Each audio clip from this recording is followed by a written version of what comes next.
Hi, and welcome back. After spending basically 2 months in the country of Türkiye, today I'm going to talk about what I spent for the entire time that I was there.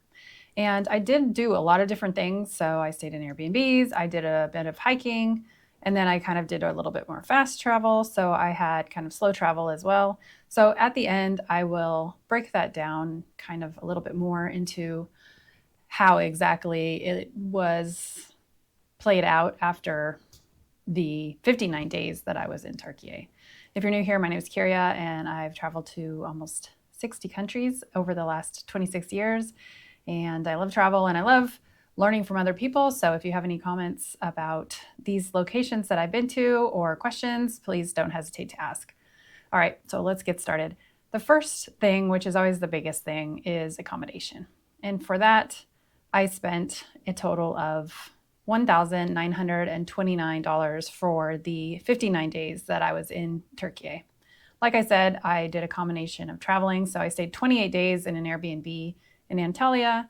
And then after that, I hiked the Lycian Way for 17 days. So that was basically staying in a different location every time, but some of that was camping. And then after that, I did a little bit more fast travel where I went to Groceries and Fethiye for 4 days, back to Antalya, to Cappadocia for 4 days, and then I was on the Doğu Express, and then I stayed in the eastern part of Turkey for about 4 days as well before moving on to Georgia. So, like I said, a little bit of slow travel, hiking, fast travel. So, all in all, though, the average per day for that was just under $33 a day. Like I said at the end, I'll break down a little bit about how that played out for each different kind of method of travel. The next one, and I always do this in alphabetic order, so they're not going to be biggest to smallest or anything like that, but it's dining out.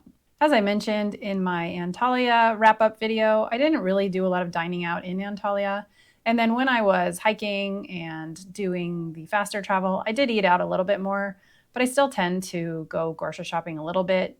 Unless I'm staying just one day, then I might eat out on that one day. But if I'm staying any more than that, I'm probably going to get a few snacks and stuff and just eat those because, I just don't really love going out to eat every single day. So the total I spent for dining out was $121. I've mentioned this before in my Antalya video, but basically the average cost of a coffee, depending on what kind you get, is going to be like $3 to $4. Average cost of lunch is going to be something like $10 to $15, most likely, unless you're going out for something fancy. And what I usually do is I actually eat kind of a late lunch / early dinner. So I'm not really going out for a long, late dinner at a fancy restaurant. Usually I'm getting something a little bit more casual. So my meals tend to range around the $10 to $15 range. But if you're going to go out to eat dinner, especially in cities like Antalya or Fethiye, you might spend easily $20 to $30 per person. And of course, if you drink more, then that's going to raise up the costs. For entertainment, altogether for the 59 days, I spent about $103. This mostly included entry fees for museums or ruins. I also did one excursion to Pamukkale when I was in Antalya. I always do a walking tour when I get to a new city, but in this case, since I was moving around so fast, I really only did that in Antalya as well. So I really didn't end up spending too much on entry fees. I mentioned in my Antalya video, but you definitely can do a lot of different excursions. You could go to a lot of different ruins. I think I got a little ruined out because I went to a few right at the beginning, and then after that, when I hiked the Lycian Way, you walk past a lot of ruins, and so I didn't really need to specifically go to pay for more ruins because I'd already seen a lot of ruins. As you know as well, when I was in Cappadocia, I went to a lot of churches and did a lot of hiking, which doesn't really cost anything, and the churches were also free.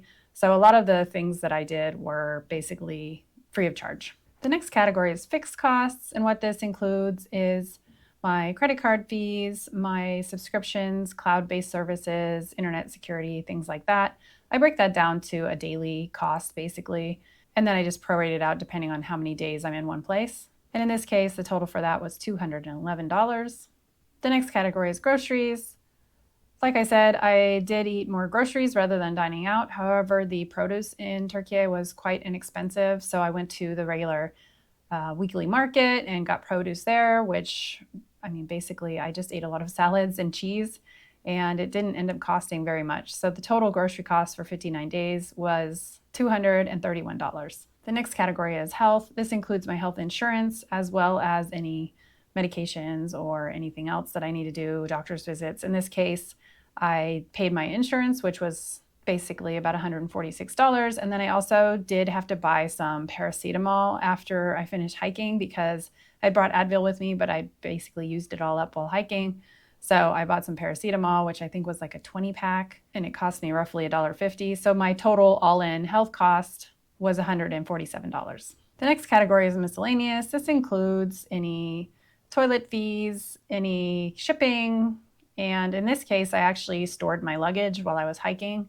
So that's the bulk of this cost. So the total for miscellaneous was $188, and basically 100 of that was the luggage storage. The other biggest part of that was that I borrowed a tent from somebody while I was hiking, and so I shipped it back to them. That cost $75. So basically $175 of the miscellaneous category was due to hiking, and the rest was just, small 50-cent bathroom fees or whatnot. My next category is phone. For this, the cost was $0. And I've said this before, but I'll say it again. Basically, the reason it was $0 is because I have Google Fi, and I had amassed some credits from Google Fi, so I was paying basically nothing. However, if you have Google Fi, or if I would have had to pay for it, I would have paid basically about $25 a month for that. But because I have the credits, it cost me nothing. At this point, also, I didn't need to use eSIMs because I still had data with Google Fi. And I have a video coming up soon about this as well, about what happened after I no longer had data with Google Fi and how to get the eSIM and load it onto your phone and all of that other stuff. The next category is shopping, and for that I spent $116. Usually this would be quite small. It would just be toiletries and things like that, toilet paper and whatnot. But in this case, again, because of the hiking, I actually had to buy a sleeping bag because I didn't really want to carry that around everywhere with me. So I just bought one when I was in Antalya, and I had to buy a couple of other little camping gear items. So that kind of made it a little more expensive. And then I also bought shoes while I was hiking. That's a whole different story because they were not that great, but I did have to buy them. And so that made my shopping category be a little higher than it normally would be. The next category is transportation, and all in all, that cost $101. This included the long-distance buses from place to place, any local transportation like trams and buses in town, and also the train that I used to get from Ankara to Kars, the Dogu Express. So basically, in most of the cities, the local transportation, the tram or the bus, cost about 75 cents, 80 cents, and the long distance buses in Turkey actually aren't that expensive either. For instance, for me to get from Fethiye to Antalya, I believe was about $8. And then for me to get from Antalya to Cappadocia was about $13. And these are all pretty good quality long distance buses. The only thing is they don't always have a bathroom. And so, usually if you traveled by bus in Europe or South America, usually there's a bathroom on board. In Türkiye, there usually wasn't a bathroom, but they do stop every couple of hours at a roadside stand and you can use the restroom there. Or if you're like me, if it stops at a station, you just kind of get off and go and use the bathroom, even though by the time I got done, they were waving me back like, get on the bus, get on the bus. But you do what you have to do. So that's everything. The total for everything was $3,149. Which comes out to basically $53 a day. But let me break down, like I said, I'll break down kind of each location so that you'll have a better idea of what you might spend in each location. And just bear in mind, the first visit I had to Antalya was 28 days. And then after that, I was moving a little bit faster. So you might see that reflected in the costs overall. I'll give you both the average cost of accommodation per night as well as the average cost of everything per day for each location. So the first one was Antalya. I stayed 28 days and spent an average of about $61 per day or $45 per day on accommodation. The next one was hiking the Lycian Way. That was 17 days, and I spent approximately $42 per day or an average of $14 a day on accommodation. Bear in mind that was 11 days of camping and 6 days of staying in actual lodging. The next one was Oludeniz and Fethiye, where I stayed 4 days Average total per day was $42, and average cost of accommodation per day was $29. This was about $18 a day in Ologies and $39 a day in Fethiye. I then went back to Antalya for one day to catch my bus to Cappadocia, and this day cost me $72, and the accommodation was $25. I then went to Cappadocia for 4 days, and the average cost per day was $47, with the average cost of accommodation $23. In Cappadocia, I did stay in a hostel, and I know that I had talked about this in my original planning video where I talked about what my plans were going to be for the next 6 months. And I did have some questions from people about how the hostel was, and it actually was quite good. It wasn't the best quality hostel, but it really was nice to be able to meet some other people in the common area. And then we actually ended up going on excursions and lunches and dinners and stuff together. So if you're looking for a sense of community, especially as a solo traveler, sometimes staying in a hostel every once in a while can be a really nice change. Okay, so moving on. The next was the Dogu Express, where I stayed one day.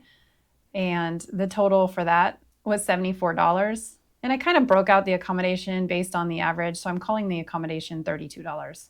The entire trip on the train costs about $53. The next was cars, where I stayed 3 days, and the average cost per day was $51, and the average cost for accommodation was $34 a night. And last but not least, I stayed one night in the town of Hopa, which is on the border basically between Türkiye and Georgia, and it's on the Black Sea. So the cost for that was $74, and the cost for the one night of hotel was $52. So there you have it. Basically, the average cost per day for everything was about $53, and the average cost of accommodation per day was about $33. So that's pretty much it. As you may have noted, I didn't talk about any flights. I did fly into Türkiye, but I will go over the flights in my yearly wrap-up instead of putting it into each location. Also, I'd love to hear from you. Have you been to any of these places? Did you find them expensive or not? And if you like this, don't forget to give it a thumbs up and subscribe and all of that jazz. And thank you very much for watching, and happy travels.